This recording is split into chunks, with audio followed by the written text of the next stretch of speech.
Latin America is the geographical region of the Americas where Latin languages are spoken. This region is famous for its natural beauty. It has the Amazon rainforest, the Andes Mountains, the Galapagos Islands, Iguazu Falls, and places like Patagonia.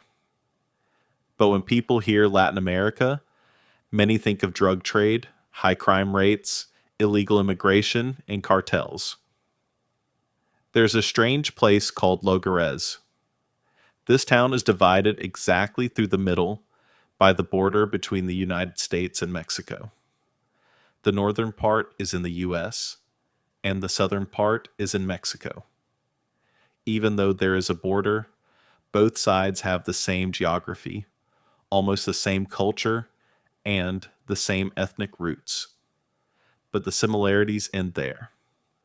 Just a few meters north, in the American side called Local Est, people earn about $5,000 per month. In the Mexican side, the average monthly income is only $300. Life standards are low, and the crime rate is very high. Lagares has a population of 250,000, but it has 30% more murders than St. Louis, which is 12 times bigger and already one of the most dangerous cities in the U.S. Most people here do not even finish high school. Because of poor nutrition and weak health care, infant deaths are very high. It is also very hard to start a business. You must pay bribes to the municipality and to the cartels. Why is there such a big difference between the north and the south of what is basically the same town? This is part of a bigger inequality. South American countries are much poorer than the United States and Canada. But it was not always like this. In the past, South America was seen as more valuable. While North America had fewer native tribes, South America had large, advanced civilizations, like the Maya and the Inca. Venezuela once had the fastest economic growth in Latin American history. In only 30 years, it became the third richest country in the world per capita. This happened because Venezuela discovered the largest oil reserves in the world, larger than the US, the Soviet Union, and even Saudi Arabia.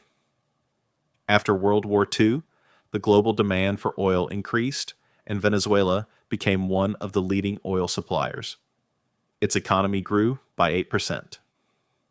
But today, Venezuela is experiencing an economic disaster, one of the worst in modern history. Because of economic crisis and high inflation, millions of people left the country. Those who stayed live in poverty.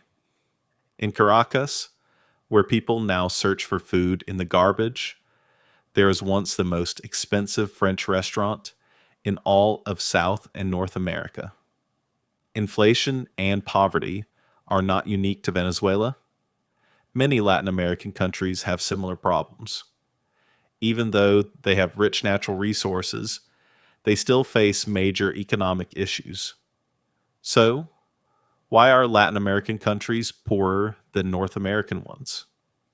To understand this, we must look back to the 1500s and 1600s and to the European countries that colonized the Americas. Many European nations were interested in the Americas, but by the 1700s, two countries became dominant, Spain in the south and England in the north.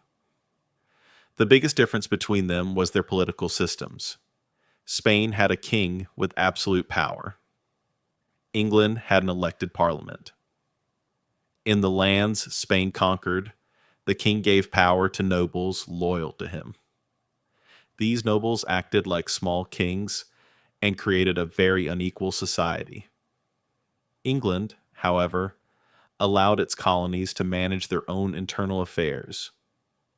The people who came from these countries also had different motivations.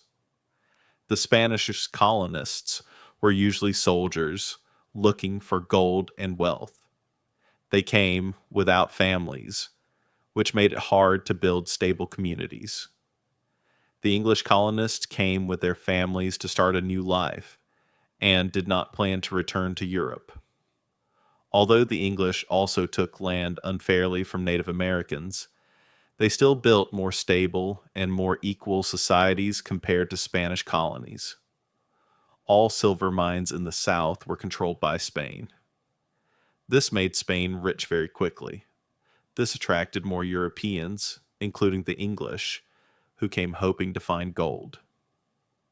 But most found nothing. They had to farm instead. Over time, farming became more profitable than mining and helped English colonies grow stronger.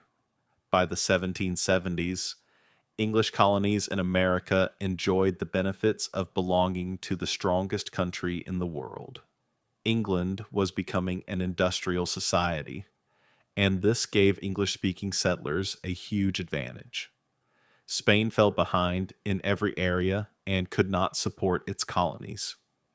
By the 1820s, Spain was still a military power, but economically very weak. It raised taxes on rich landowners in the Americas, but these landowners did not want to share their wealth. This started rebellions, and one by one the Spanish colonies became independent. In the North, the colonies that later formed the United States gave free land to settlers. This encouraged immigration. All English colonies had representative governments, and white men could vote.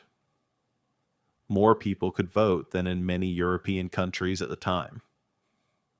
Because political power was spread across many people, it prevented a small elite from controlling everything like in Spanish America.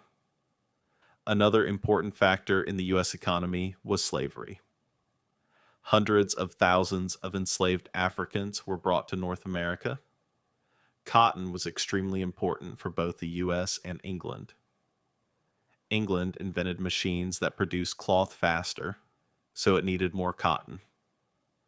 The U.S., with cheap slave labor, produced cotton more cheaply than India or the Middle East. In the mid-1800s, more than half of U.S. exports were cotton. Slavery and cotton were critical for U.S. economic growth. But this alone does not explain why the U.S. became richer than Latin America, because Spanish America had even more slaves. By the 1900s, the United States became richer than England. It became a powerful industrial country. During World War I and II, there was huge demand for American industrial products. After World War II, the U.S. used its economic power to influence many countries, including countries in Latin America. Meanwhile, Latin America struggled with civil wars, coups, and political crises. Because leaders and policies constantly changed, economic crises never ended. Income distribution became very unfair. A small group became very rich, while the majority stayed poor. Latin America's problems are complex and have many layers. Solving them requires many structural reforms.